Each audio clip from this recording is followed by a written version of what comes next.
페루 해군 차관의 충격 발언에 남미 전체가 발칵 뒤집어졌습니다. 지금 당장 우리 바다에서 모든 불법 세력을 완전히 퇴출시키겠다. 새벽 4시 칼라우 해군기지 작전실이 일제히 경보음을 울리며 긴급 출동에 나섰습니다. 공짜로 받은 한국의 낡은 군함 한 척에 극단적 결정을 내린 페루 정부. 대체 한국이 페루에 전해준 것은 무엇일까요? 한국의 지혜는 상상을 초월합니다. 더 충격적인 것은 30년 된 중고 함정이 불러일으킨 세계적인 파장. 불과 몇 개월 전까지만 해도 미국도 러시아도 유럽도 아무도 손 내밀지 않았습니다. 그런데 대한민국만이 유일하게 움직였습니다. 도대체 무슨 일이 벌어진 걸까요?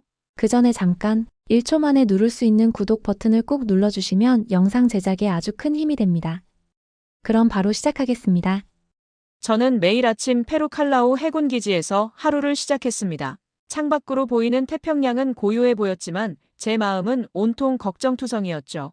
해군 차관으로서 이 바다를 지켜야 한다는 책임감이 어깨를 무겁게 짓눌렀어요. 차관님, 또 나타났습니다. 부관의 급한 목소리에 저는 서둘러 작전실로 달려갔어요. 레이더 화면에 붉은 점들이 불길하게 전멸하고 있었습니다. 정체를 알 수 없는 무장 선박들이었죠. 우리 영의 경계선을 아슬아슬하게 넘나들며 노골적으로 도발하고 있었어요. 몇 척이나 됩니까? 이번엔 7척입니다. 어제보다 3척이나 더 늘었어요. 저는 깊은 한숨을 내쉬었습니다. 이런 끔찍한 일이 벌써 한 달째 계속되고 있었거든요. 과거 이 해역은 마약 밀수업자들과 불법 어획 세력들의 놀이터나 다름없었어요. 최근엔 더욱 심각한 문제가 생겼죠. 외부 세력까지 개입하기 시작한 겁니다. 국제적인 범죄 조직들이 우리 바다를 자신들의 무법지대로 만들려 하고 있었어요. 해군 고위회의가 긴급히 소집되었어요. 알카라 제독이 단호한 목소리로 현실을 직시했습니다. 무장 현대화가 절실합니다. 우리 함정들로는 더 이상 이 바다를 제대로 지킬 수 없어요. 하지만 현실은 참으로 냉혹했어요. 국방 예산은 턱없이 부족했습니다. 우리가 보유한 주력 함정들은 대부분 2차 대전 시절의 낡고 오래된 유산들이었죠. 녹슨 엔진, 구식 레이더, 낡아빠진 대포들. 이런 장비로 어떻게 현대식 무장을 한 침입자들과 당당히 맞선단 말입니까? 페루 해군이 고작 이 정도밖에 안 되나요? 동료 장교들의 한탄 섞인 목소리가 회의실에 무겁게 울렸어요. 저도 마음이 정말 무거웠습니다. 한때 남미 태평양의 당당한 주인이었던 우리 바다가 이제는 그냥 조용한 연안 정도로 취급받고 있었거든요. 국제적으로도 우리의 존재감은 점점 희미해져 가고 있었어요. 그날 밤 집에 돌아와서 창가에 서 있을 때였어요. 멀리 수평선 너머로 불빛들이 의심스럽게 움직이는 게 보였습니다. 또 다른 침입자들이었죠. 저는 주먹을 꽉 쥐었어요. 더 이상은 절대 안 된다. 이 바다를 반드시 되찾아야 해. 하지만 방법을 전혀 몰랐습니다. 예산도 기술도 현대식 장비도 모두 절망적으로 부족했거든요. 그때까지는 운명이 우리에게 어떤 놀라운 선물을 준비하고 있는지 전혀 몰랐죠. 다음 날 아침 평소처럼 해군기지로 출근했는데 비서가 급하게 달려왔어요. 차관님, 주페루 한국 대사관에서 연락이 왔습니다. 매우 급한 일이라고 하는데요. 저는 고개를 갸웃했습니다. 한국 대사관에서 우리에게 왜 갑자기 연락을 했을까요? 혹시 무슨 큰 외교적 사건이라도 터진 건 아닐까 하는 불안감이 들었어요. 주페루 한국 대사관으로 향하는 차 안에서 저는 계속 궁금했습니다. 도대체 무슨 일일까요? 한국과 페루는 물론 우호국이지만 군사적으로 특별한 협력을 한 적은 없었거든요. 더군다나 이렇게 급하게 부르다니 정말 의외였어요. 대사관에 도착하자 김철수 대사가 직접 나와서 저를 정중하게 맞아주었어요. 그의 표정이 어딘지 설레는 것 같았습니다. 마치 좋은 소식을 전하려는 사람의 모습이었죠. 차관님, 오늘 정말 특별한 소식을 전해드리려고 합니다. 회의실에 앉자 김 대사가 두꺼운 서류 한 뭉치를 제 앞에 조심스럽게 놓았어요. 저는 첫 페이지를 펼쳐봤습니다. 그리고 눈을 의심했죠. 제가 읽고 있는 게 맞나 싶을 정도였어요. 포항급 초계함, 순천함 무상공여. 맞습니다. 우리 한국 정부에서 페루 해군에 순천함을 완전히 무료로 드리고 싶다고 합니다. 저는 잠시 말을 잇지 못했어요. 무상이라고요? 군함을 공짜로 준다는 말입니까? 이런 일이 과연 가능한 건가요? 혹시 어떤 특별한 조건이 있나요? 김 대사가 환하게 웃으며 단호하게 고개를 저었습니다. 아무 조건 없습니다. 정말 그냥 드리는 거예요. 저는 서류를 더욱 자세히 들여다봤어요. 순천함은 한국 해군의 포항급 초계함이었습니다. 1988년에 건조되어 30년 넘게 한국의 바다를 충실히 지켜온 함정이죠. 비록 퇴역함이지만 여전히 뛰어나고 훌륭한 성능을 자랑했어요. 그때 김 대사가 더욱 감동적이고 가슴 뭉클한 이야기를 들려주었습니다. 사실 이번 결정은 우리 해군 수뇌부에서 매우 특별히 내린 거예요. 김정수 중장님이 직접 말씀하셨죠. 우리가 바다에서 얻은 평화는 선물 받은 게 아닙니다. 그러니 이제 우리가 그걸 나눌 차례입니다. 하라고요. 저는 가슴이 뭉클해졌습니다. 한국 해군이 왜 이런 놀라운 결정을 내렸는지 알 것 같았어요. 그들도 한때 어려운 시절을 겪었겠죠. 바다를 지키기 위해 애썼던 그 간절한 마음을 우리에게 나눠주는 거였습니다. 함정 이름은 어떻게 할까요? 페루 해군에서 정해주시면 돼요. 새로운 주인을 만나는 거니까 새 이름을 가져야죠. 저는 잠시 깊이 생각했어요. 그리고 한 의미 있는 이름이 떠올랐습니다. 기세함은 어떨까요? 우리 페루 해군을 창설한 마틴 기세제독의 이름을 따서요. 김 대사가 감격해하며 박수를 쳤어요. 정말 훌륭하고 좋은 이름이네요. 순천함이 기세함으로 다시 태어나는 거군요. 더 놀라운 건 그 다음이었어요. 한국 측에서는 함정을 그냥 넘겨주는 게 아니라 완전히 새 단장에서 주겠다고 했습니다. 선체 수리는 물론이고 제빵실, 의무실까지 최신 시설로 완전히 교체해주겠다는 거였어요. 형제국은 절대 계산하지 않습니다. 김 대사의 이 한마디가 제 마음에 깊이 박혔어요. 정말 조건 없는 순수한 선이었던 거죠. 그 순간 저는 확신했습니다. 이 함정이 우리 바다를 완전히 바꿔놓을 거라고 말이에요. 한국 진해기지에 도착했을 때 저는 정말 눈을 의심했습니다. 순천함이, 아니, 이제는 기세함이 완전히 새로운 모습으로 변해 있었거든요. 마치 시간을 거슬러 올라간 것 같았어요. 이게 정말 30년 된 함정이 맞습니까? 한국 해군 기술자들이 자랑스럽게 대답했어요. 6개월 동안 밤낮으로 작업했습니다. 엔진부터 레이더까지 모든 걸 세심하게 점검하고 교체했어요. 저는 함정 곳곳을 정말 자세히 둘러봤어요. 선체는 새 것처럼 반짝였고 내부 시설들도 최신 장비로 깔끔하게 바뀌어 있었습니다. 특히 제빵실과 의무실은 아예 새로 설치한 거나 다름없었어요. 승조원들이 생활할 공간까지 세심하게 배려한 흔적이 곳곳에 보였습니다. 그런데 가장 인상 깊었던 건 따로 있었습니다. 한국 기술자들이 야간에 자비 작업으로 선체에 정성스럽게 새긴 문구였어요. 파스, 스페인어로 평화라는 뜻이었습니다. 작은 글씨였지만 정성과 마음이 가득 담겨 있었죠. 왜 이런 걸 특별히 새겨주셨나요? 이 함정이 평화를 지키는 배가 되길 바라는 마음이에요. 한 기술자의 진심 어린 말에 저는 가슴이 먹먹해졌어요. 이들은 단순히 함정을 수리한 게 아니라 자신들의 소중한 마음을 함께 보내준 거였습니다. 이제 우리 승조원들의 본격적인 훈련이 시작되었어요. 한국 해군에서 특별히 최고의 교육팀을 파견해 주었거든요. 포항급 함정 운용의 모든 노하우를 아낌없이 전수해주겠다고 했습니다. 이 함정은 아주 특별하고 의미 있습니다. 한국 해군 교관이 우리에게 자세히 설명해 주었어요. 포항급은 대청해전에서 북한 고속정을 격퇴한 영광스러운 전적이 있어요. 서해에서 우리나라를 지켜온 든든한 파수꾼이죠. 저는 그 이야기를 들으며 가슴이 뛰었습니다. 우리가 받은 건 단순한 함정이 아니었어요. 한국 해군의 자긍심과 오랜 경험이 고스란히 담긴 소중한 보물이었습니다. 훈련 과정에서 한국 해군의 정신도 깊이 배웠어요. 대천함과의 실전 훈련에서는 정말 많은 걸 깨달았습니다. 함정 운용 기술뿐만 아니라 바다를 지키는 철학까지 말이죠. 한국의 중고군함이 남미바다로 간 이유는 단 하나입니다. 한국 해군 김중령이 마지막 교육 시간에 진지하게 말했어요. 평화예요. 우리는 평화를 믿고 평화를 나누고 싶었습니다. 드디어 기세함이 페루로 떠날 날이 왔어요. 진해기지 부두에서 열린 송행식에서 한국 해군 장병들이 손을 힘차게 흔들어 주었습니다. 저는 그들에게 깊이 고개를 숙였어요. 정말 고맙습니다. 평생 절대 잊지 않겠습니다. 기세함은 태평양을 가로질러 새로운 임무지로 힘차게 나아갔습니다. 하지만 이건 단순한 이동이 아니었어요. 한국에서 페루로 평화의 소중한 메시지를 전하는 특별한 여행이었죠.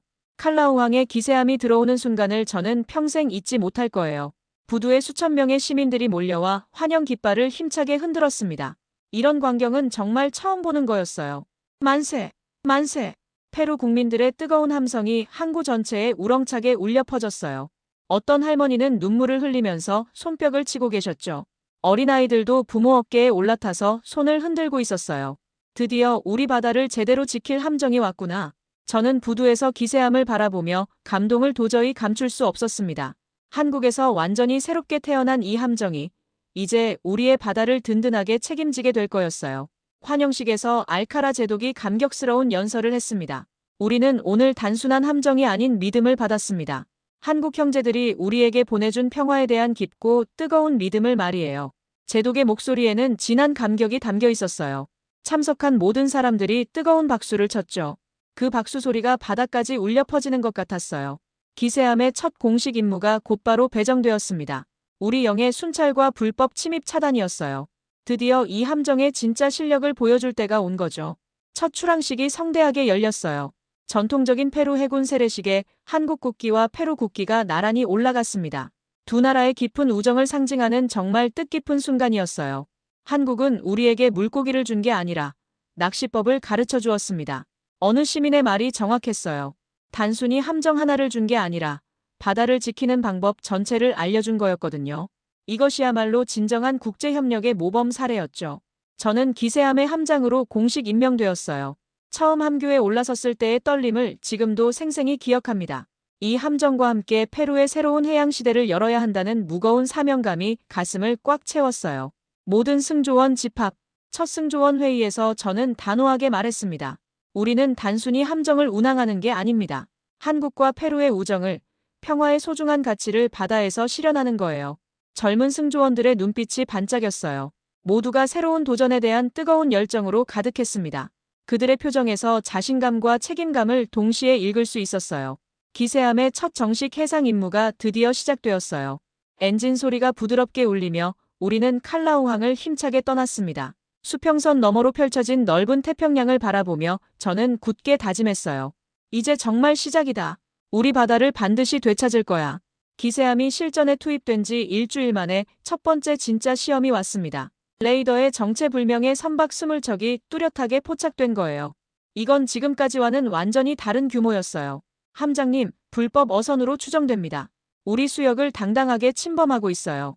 레이더 담당관의 긴장된 보고에 저는 즉시 전투 준비를 명령했습니다. 모든 승조원 전투 배치. 하지만 마음 한편으로는 걱정도 되었어요. 기세함 혼자서 20척을 상대할 수 있을까요? 더군다나 이들이 무장을 했다면 어떻게 될까요? 이런 상황은 처음이었거든요. 그런데 이상했습니다.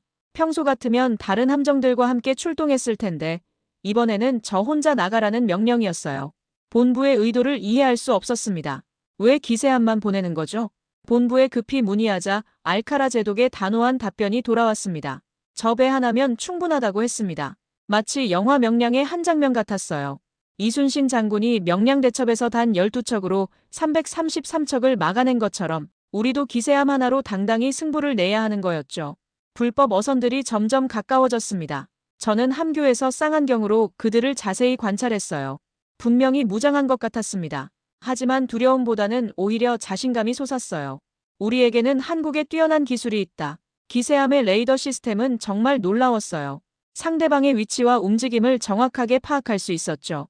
한국 해군이 30년간 축적한 기술의 소중한 결정체였습니다. 경고방송을 시작하세요. 여기는 페루 해군 기세함입니다. 즉시 우리 영해에서 퇴거하시기 바랍니다. 하지만 불법 어선들은 오히려 우리를 포위하려 했어요. 아마 기세함을 우습게 본 것 같았습니다. 그들은 우리가 어떤 함정인지 몰랐던 거죠. 함장님, 어떻게 할까요? 부함장의 긴장된 질문에 저는 잠시 깊이 생각했어요. 무력을 사용할 수도 있었지만 한국에서 배운 소중한 철학이 떠올랐습니다. 평화를 통한 해결. 접근해서 압박하세요. 하지만 발포는 절대 금지입니다. 기세함은 마치 바다의 위풍당당한 사자처럼 불법 어선들 사이를 능숙하게 누볐어요.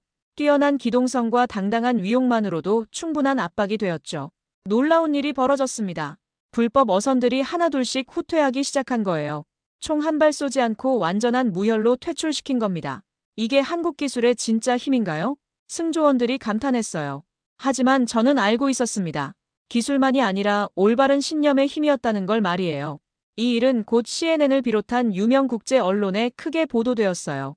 페루 해군, 한국 함정으로 놀라운 무혈 승리라는 제목으로 말이죠. 무혈 진압 사건 이후 정말 뜻밖의 일이 벌어졌습니다. 그토록 비판적이었던 디에고 에레라 소령이 제게 급히 면담을 요청한 거예요. 이전까지 그는 우리의 평화적 접근을 강하게 비판했던 인물이었거든요. 차관님, 꼭 시간 좀 내주실 수 있을까요? 저는 궁금했습니다. 또 무슨 거센 비판을 하려는 건지 말이에요. 하지만 디에고와 실제로 만나보니 완전히 다른 사람 같았어요. 그의 표정에서 진정성을 느낄 수 있었습니다. 사실 저한테 깊은 개인적인 사연이 있습니다. 디에고가 조심스럽게 말을 꺼냈어요. 목소리가 떨리고 있었습니다. 제 형이 15년 전 이 해역에서 실종됐어요. 불법 어선들을 단속하다가 말이죠. 저는 깜짝 놀랐습니다. 그런 아픈 사연이 있었던 거네요. 그제야 그의 강경한 입장을 이해할 수 있었어요. 그래서 저는 강경 대응만이 유일한 답이라고 굳게 믿었어요. 평화로는 절대 안 된다고 생각했죠. 그런데 며칠 전 형수와 조카를 오랜만에 만났다고 했어요.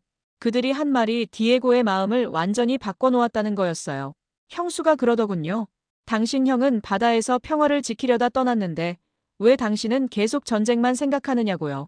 디에고의 목소리가 심하게 떨렸어요. 눈가에 눈물이 맺혀 있었습니다. 그제야 깨달았어요. 제가 진짜 원한 건 복수가 아니라 진정한 평화였다는 걸 말이에요. 며칠 후 디에고가 기자회견을 열었어요. 전국에 생중계된 자리에서 그가 한 말은 정말 감동적이었습니다. 나는 완전히 틀렸다. 진짜 무기는 신뢰였다. 그는 눈물을 글썽이며 계속했어요. 기세함이 보여준 건 단순한 군사력이 아니었어요. 신뢰를 통한 진정한 통제였습니다. 그게 진짜 강한 거였어요. 한때 회의론자였던 그의 극적인 감정 반전은 페루 전체에 엄청난 파장을 일으켰어요. 많은 사람들이 기세함의 평화 철학에 깊이 공감하기 시작했죠. 더 놀라운 건 그 다음이었어요. 디에고가 직접 해군 기지로 찾아와서 자원봉사를 하겠다고 했습니다. 기세함 훈련을 적극적으로 도와주고 싶어요. 제가 가진 모든 경험을 나누고 싶습니다. 저는 기꺼이 받아들였어요. 비판자가 진심 어린 동지가 되는 감동적인 순간이었죠. 이런 변화야말로 진정한 평화의 힘이었습니다. 디에고는 정말 열정적으로 도와주었어요. 젊은 승조원들에게 소중한 실전 경험을 전수해주고 복잡한 해역 특성도 자세히 알려주었죠. 여러분, 이 바다는 정말 특별해요. 디에고가 승조원들에게 진심으로 말했어요. 우리 조상들이 목숨 걸고 지켜온 소중한 바다예요. 그 숭고한 정신을 반드시 이어받아야 합니다. 한국의 뛰어난 기술과 페루의 깊은 경험이 만나면서 기세함은 더욱 강해졌어요. 단순히 군사력이 아닌 신뢰를 통한 바다 지키기, 그것이 우리가 찾은 새로운 길이었습니다. 디에고의 변화를 보면서 저는 깨달았어요. 진심은 사람을 움직인다는 걸 말이에요. 한국이 우리에게 보여준 진심이 결국 가장 강력한 회의론자까지 변화시킨 거였죠. 기세함이 성공적으로 임무를 수행하면서 저는 오랜만에 고향에 갈 소중한 시간이 생겼어요. 리마에서 차로 3시간 거리에 있는 작은 마을, 제가 태어나고 자란 곳이었죠. 바다가 보이는 언덕 위의 작은 집에서 어머니가 혼자 살고 계셨어요. 어머니는 제가 올 거라는 연락도 없이 갑자기 나타났는데도 따뜻하게 맞아주셨어요. 마치 제가 오실 걸 미리 알고 계셨던 것처럼 말이에요. 얘야, 요즘 신문에서 내 이야기를 많이 봤다. 그 한국 배 타고 다닌다며? 네, 어머니. 기세함이라고 해요. 어머니는 부엌에서 제가 어렸을 때 가장 좋아하던 세비체를 직접 만들어주셨어요. 그 향긋한 냄새를 맡으니 어린 시절 소중한 기억들이 물밀듯 쏟아졌습니다. 아버지와 함께 바다에 나가던 기억, 어머니가 부엌에서 요리하시던 모습들이 생생하게 떠올랐어요. 어머니, 아버지 이야기 좀 해주세요. 저는 오랫동안 듣고 싶었던 이야기를 조심스럽게 꺼냈어요. 제 아버지는 제가 어렸을 때 바다에서 일하다 돌아가셨거든요. 그 이야기를 들을 때마다 마음이 아팠지만 오늘은 꼭 들어야 할 것 같았어요. 어머니가 창가로 천천히 가서 바다를 그리운 눈빛으로 바라보며 말씀하셨어요. 내 아버지는 이 바다를 진짜 사랑했단다. 매일 새벽에 나가서 해질 무렵에 돌아왔지. 그런데 어느 날부터 바다가 위험해지기 시작했다고 하셨어요. 불법 어선들이 나타나고 마약상들이 횡행하면서 평범한 어부들이 피해를 보게 된 거죠. 아버지는 끝까지 이 바다를 포기하지 않으셨어요. 언젠가는 우리 바다가 다시 평화로워질 거야 라고 하시면서 말이에요. 어머니의 목소리가 심하게 떨렸어요. 오랫동안 가슴에 묻어두셨던 아픔이 느껴졌습니다. 그런데 그날이 오기 전에 떠나셨지. 폭풍우 치던 그 무서운 날이었어. 저는 가슴이 아팠습니다. 아버지가 지키려 했던 그 바다를 이제 제가 지키고 있다는 생각이 들었거든요. 어머니, 이제 그 바다를 우리가 제대로 지키고 있어요. 제가 기세함 이야기를 자세히 들려드렸어요. 한국에서 온 함정이 어떻게 우리 바다를 완전히 바꿔놓고 있는지, 더 이상 불법 어선들이 설치지 못한다는 이야기를 말이에요. 어머니는 조용히 들으시더니 갑자기 고개를 깊이 숙이셨어요. 고맙습니다, 한국. 작은 목소리로 속삭이듯 진심을 담아 말씀하셨죠. 그 순간 저는 눈물이 날 뻔했어요. 한 어머니의 진심 어린 감사가 얼마나 소중한지 깊이 깨달았거든요.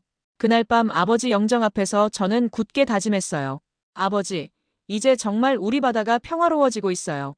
아버지가 꿈꿨던 그 아름다운 바다를 만들어가고 있습니다. 어머니가 제 어깨에 따뜻한 손을 올리셨어요. 내 아버지가 살아계셨다면 정말 기뻐하셨을 거야. 바다를 위한 평화의 소중한 사명을 내가 이어받았구나. 다음 날 아침 고향을 떠나면서 저는 새로운 각오를 단단히 다졌습니다. 이건 단순히 해군 장교로서의 임무가 아니었어요. 아버지로부터 물려받은 바다를 사랑하는 모든 사람들의 간절한 꿈을 실현하는 일이었죠. 기세함으로 돌아가는 길에 저는 깊이 생각했어요. 개인의 작은 이야기가 결국 나라의 큰 이야기가 되는구나. 한 사람 한 사람의 진심이 모여서 위대한 변화를 만드는구나 하고 말이에요. 기세함의 놀라운 성공 소식이 국제적으로 알려지면서 정말 놀라운 일들이 연달아 벌어졌어요. 먼저 한국과 페루 양국 정부가 공동으로 태평양 해양평화협력회의를 개최하기로 했습니다. 이는 남미 역사상 전례 없는 일이었어요. 차관님, 이번 회의에는 칠레, 콜롬비아, 에콰도르까지 모두 참여한다고 합니다. 비서관의 흥미진진한 보고에 저는 깜짝 놀랐어요. 남미 태평양 연안 국가들이 모두 모이는 역사적인 회의였거든요. 이런 일이 과연 가능할까 싶었죠. 회의 준비를 하면서 저는 감개무량했습니다. 불과 1년 전만 해도 우리는 낡은 함정으로 어떻게 바다를 지킬지 막막하게 고민했는데 이제는 국제해양협력을 논의하는 당당한 주최국이 된 거였어요. 이 모든 게 기세함 덕분이네요. 동료 장교의 말에 저는 고개를 저었어요. 아니에요. 기세함은 시작일 뿐이었어요. 진짜 변화는 우리 마음에서 일어난 거죠. 회의 당일 각국 대표단들이 칼라오 해군기지에 성대하게 모였어요. 한국에서도 김정수 중장이 직접 참석해 주셨죠. 이런 국제적인 모임이 우리 기지에서 열린다는 게 믿어지지 않았어요. 1년 전 우리가 순천함을 보낼 때는 이런 놀라운 날이 올 줄 몰랐습니다. 김 중장의 진심 어린 소회에 저는 깊이 공감했어요. 중장님, 한국이 보내준 건 함정이 아니라 소중한 희망이었어요. 회의에서는 태평양 연안다자 해양평화 공동체 창설이 만장일치로 결정되었어요. 각국이 함께 불법 어업과 마약 밀수를 철저히 차단하고 해양 환경을 보호하자는 뜻깊은 내용이었죠. 중고 군함 한 척이 국제 질서를 완전히 바꿔놓는구나. 참석한 외교관의 놀라운 감탄에 저는 정말 뿌듯했어요. 한국의 작은 선의가 이렇게 큰 변화를 만들어낸 거였으니까요. 더 놀라운 소식도 있었어요. 넷플릭스에서 기세함 이야기를 글로벌 다큐멘터리로 제작하겠다고 나선 겁니다. 전 세계에 이 감동적인 이야기를 널리 알리고 싶다고 하네요. 제작진과의 미팅에서 감독이 열정적으로 말했어요. 한국과 페루의 아름다운 우정, 그리고 평화를 통한 놀라운 변화.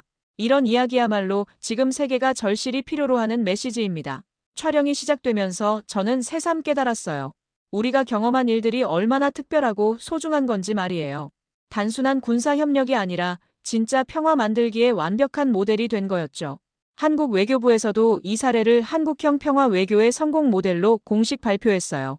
조건 없는 선의와 기술 전수, 그리고 지속적인 협력이 만들어낸 놀라운 결과라고 높이 평가했죠.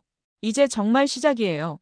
기세함 갑판에서 끝없는 수평선을 바라보며 저는 굳게 다짐했습니다. 한국과 페루가 보여준 이 완벽한 모델이 전 세계로 널리 퍼져나가길 간절히 바라면서 말이에요. 태평양의 푸른 물결 위에서 기세함은 오늘도 평화의 항해를 힘차게 계속하고 있어요. 한국의 따뜻한 마음과 페루의 굳은 의지가 만나 만들어낸 기적 같은 이야기. 그 감동적인 이야기는 아직도 현재 진행형입니다. 바다는 이제 더 이상 두려운 곳이 아니에요. 형제국들이 함께 지키는 평화로운 바다가 되었거든요. 그리고 그 중심에는 언제나 기세함이 있습니다. 한국에서 온 평화의 사자로서 말이에요. 여기까지 시청해주셔서 감사합니다. 구독, 좋아요 잊지 마세요.